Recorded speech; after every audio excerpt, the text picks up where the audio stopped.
Thanks.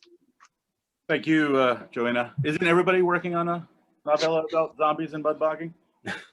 So one of the assignments I give my students, I've started doing the writing exercises alongside my students, and it's both informed my own writing and also informed the exercises. And one of the exercises I give them in the autumn months before Halloween is writing, describing a vampire, but owning that vampire. So having the vampire be recognizable as such, meaning there are 2 points at least of connection, maybe bloodlust and fangs, but then have them change everything else. And one of the things we do in the beginning of the semester is we create these sort of story catchers, right, that are woven from the things that make, that comprise both their personalities and their lives, right? So a lot of the ways in which they own this vampire is they relocate it to a place, the place that they're from or the place that their parents are from.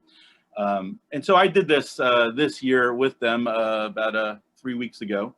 So I thought I'd read it because it's set in November. And for me, I was intersecting it with, played a lot of pool as a teenager. I was a bartender for 10 years, lived in San Francisco, and I love Gordon Lightfoot, specifically the song, The Wreck of Edmund Fitzgerald. So a lot of those lyrics are woven into this. So this is called The Witch of November Comes Stealing. Funny, the thing I remember most, even more than the teeth, the blood, was that big white shirt. It fell off her small frame like a sheet, like a queen on a twin. She looked both lofty and lax. High priestess meets unmade bed. I remember her sitting at the bar, how her shirt tail dropped down over her seat, covering it. From the back, she looked like she was floating, a ghost, or maybe a Halloween decoration, held up by the brass post of the stool. The bartender was wearing a green t-shirt, the words, "I'm here to break your balls," split evenly along the sides of a triangle. "Nice rack," she said, pointing at his chest. He laughed. They clearly knew one another. "Good one," I said, trying to weasel in. There were only a few people in the bar and no one at the table. "Want to play?" I said. "Sure," she said. She ordered another drink and asked for her change in quarters, then stood and said, "Rack 'em up, Buttercup." She had her sleeves rolled up and pushed back over her elbows where they hung, loose as a wizard's, and every so often,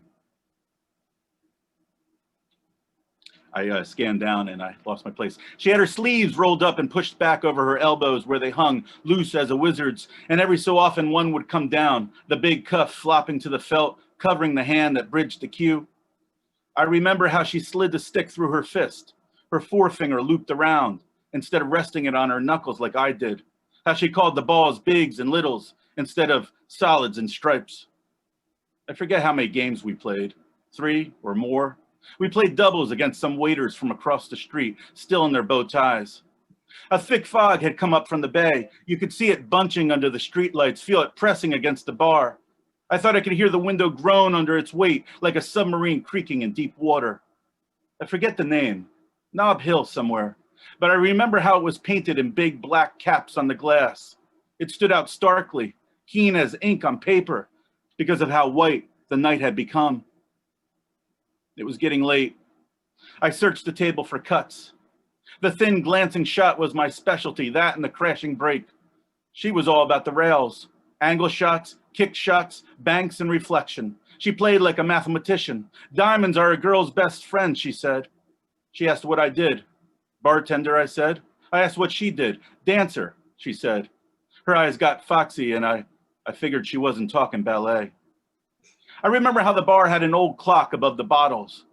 I remember the pendulum, the stubby brass tubes, the Westminster chimes. I asked her name. She looked at the clock as it struck 12. "Midnight," she said. She wasn't wearing any makeup except some lavish liner that made her look like Cleopatra.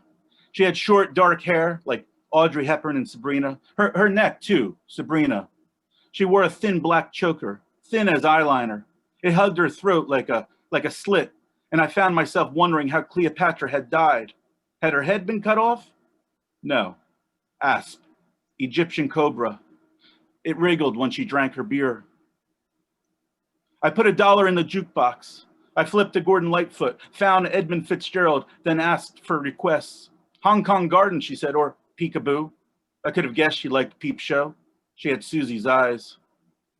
She was wearing sandals. Her pants were cuffed high on her calf, and I could tell the straps ran up her leg like a gladiator. They were muddy. There was mud, too, on her toes. Red. It looked like blood. She stamped her feet, even though the bar was warm. She walked around the table, lining up a shot, leaving little noodles of clay in her wake. She paused, looking up from her stick, prompted by the song. My uncle, she said, had a cat called Gitchy Gumi. I wasn't sure I believed her, like her name being Midnight. I liked the way she gripped the butt. Loose, easy, 2 fingers and a thumb. Her pinky never touched it. Her stroke, too, how she swung her forearm on the hinge of her elbow, never moving her shoulder. She sank a 2-rail kick.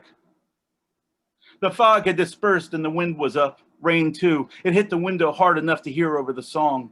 The bar's awning had come off its frame and it flapped like a sail. A newspaper box blew over, one of the plastic ones.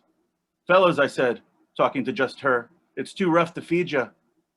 She licked her lips, seductively, like how girls sometimes do in John Hughes movies, 16 Candles or maybe Weird Science, but hungrier, prompted, it seemed, by the word feed. She sank 2 more balls and smiled. A tooth hung over her lower lip like a paperclip. Fella, she said, it's been nice to know ya. Something about how she said it made me think she was talking to me instead of just quoting the song, and maybe our night together was about to end. I went to the bathroom. I could hear bottles breaking over the flush, over the running sink water. When I came out, she was back at the counter, talking to the bartender. They were both leaning, meeting over the broken glass. She was whispering in his ear. No, not whispering. The top of his t-shirt was brown down to the letters. I knew my primary mixes, red and green. She was at his neck. She looked up. Not dots, 2 little tittles of blood like you see in movies. This was a big triangle-shaped hole, black and gushing, like he'd been pried open, like the church key I'd seen him use on a can of pineapple juice when those waiters ordered French martinis. Maybe they weren't waiters. They got up, one tie crooked, the other undone and stuffed in a shirt pocket. They had the same hair. It looked hard, black and shiny like the back of a big beetle. Their mouths were moving behind their lips. I could hear it. A muffled grinding, like a small motor. I thought of sharks and their conveyor belts. I wondered how many rows the men might have, though I no longer thought of them as men. The taller one opened its mouth, each tooth sharp as the next, a zigzag of darkness, a wall of enamel cut open with pinking shears. Midnight joined them, that horrible can-punch tooth dropping down almost to her chin. Mom would have said wampy-jawed, like she did that girl I dated, the one with the gap. They locked arms, moving forward as a unit, like the witches in Hocus Pocus, chanting. It sounded like they were saying, Gitchy, Gitchy, Gumi, Gitchy, Gitchy, Gumi. I grabbed a pool cue and snapped it over my knee. It splintered sharply. I made a cross with the parts and backed up to the door. Gitchy, Gitchy, Gumi, Gitchy, Gitchy, Gumi. The clock sounded again. I expected 1 chime, 2 tops, but it kept ringing. How long since midnight? Ringing and ringing, maybe 29 times, as the song goes. Superior, she said, never gives up its dead. She held out her hands in a way that looked holy. The gesture in the song lyric made me think again of a nun, an abbess, Mother Superior.